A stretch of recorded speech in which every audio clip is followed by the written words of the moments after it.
Tara Peterson with Crenshaw Peterson joins us again. Good morning. Good morning to you both. I love talking about this to you because I know the importance of an estate plan. But let's review it. Why is estate planning so important? There are so many reasons. So the first is that things are going to go way smoother if we plan ahead. We're going to know who's going to be in charge, our beneficiaries, whether charities, kids, family members are all going to know what the plan is, who's getting what, when they're getting it. Businesses tend to run more smoothly. The big one, we avoid probate, right? Everybody's worst nightmares happen in probate. And it really decreases the fighting. And that's the big one. We want your kids and your family members to be friends down the road. We don't want them to hate each other after you're gone. So plan ahead. And it hasn't kind of gotten a little more contentious in the last few years. I thought we've had this conversation before where families are a lot more.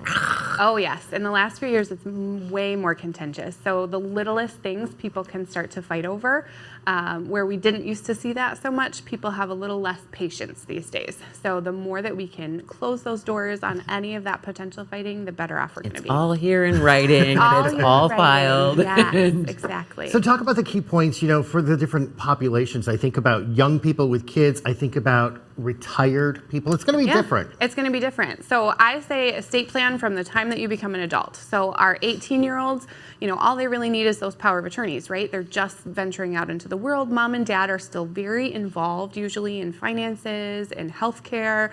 And so we need to give them that authority, though. It's not an automatic thing once a child turns into an adult. Once you start building a family, it's all new things, right? Building into businesses. We have a lot of young people today creating lawn mowing companies, landscaping companies, branching out, being these great entrepreneurs, but plan for that. If something happens to you and you have a business, where does it go?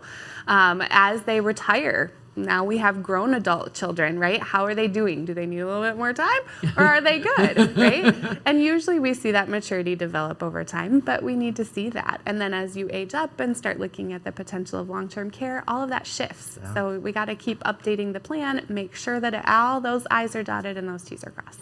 What about blended families with second marriages? Excuse me. Also another big one that we see a lot, and that is where we see the most fighting, I think, these days.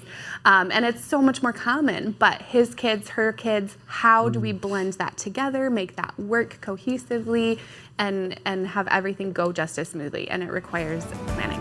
CrenshawPeterson.com, 347-2100. Tara, always good information. And I have to say real quickly, you helped us and it was important and it went smoothly. Good, thank you.